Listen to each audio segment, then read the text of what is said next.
telurnya boleh nggak? Boleh, Mau minta minta kalau ada telurnya. dikasih. Oh Kalau gitu. nggak minta, nggak dikasih. Di kawasan Toko 3, ini kawasan orang lama ya. Dan di sini tuh banyak banget makanan legend. Nih, kita mau makan salah satu bakmi paling legend di sini. Ini halal atau non halal? Non halal. Non halal ya, oke.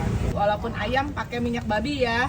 Minyak babi juga, Oke. ada minyak ayam juga. Ini satu porsi bakmi cekinya guys. Jenis mie-nya tuh aku lihatnya kayak mie penjadul itu loh ya, yang ada kenyal-kenyal teksturnya. Ayamnya katanya dia pakai ayam kampung guys. Kayak banyak banget ya bumbunya, kayak ada lada-ladanya ini. Ini walaupun judulnya mie ayam ya, tetap ya ini non halal. Jadi kamu harus tanya dulu karena dia memakai minyak babi katanya. Aromanya memang ada wangi-wangi minyak babinya ini. Tekstur mie-nya tuh yang garing kenyal gitu loh. Nih, ada ayam.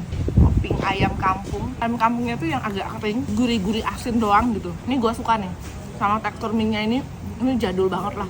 Kalau kamu sering makan di sekitaran kota ya, jenis mie kayak gini tuh yang mie yang biasa penjualnya legend-legend. Pakain sambel guys. Sambelnya juga yang warna itu oren-oren. Biasanya aku pakain tongcai sedikit sama daun bawang. Kalau kamu pakain tongcai ya, dia rasanya totally berubah banget. Jadi lebih gurih, lebih asin. Kalau pencinta bakmi jadul pasti demen deh bakmi satu ini. Dari teksturnya dan dari topping ayamnya yang comfort. Dan kalau beruntung bisa dapat ini nih, telur uritannya ini loh, secara free di sini dikasih. Pencinta mie jadul sih cocok-cocok aja ya dengan bakmi satu ini. Namanya tuh bakmi ceki yang ada di Kemenangan, yang di samping kali itu loh guys.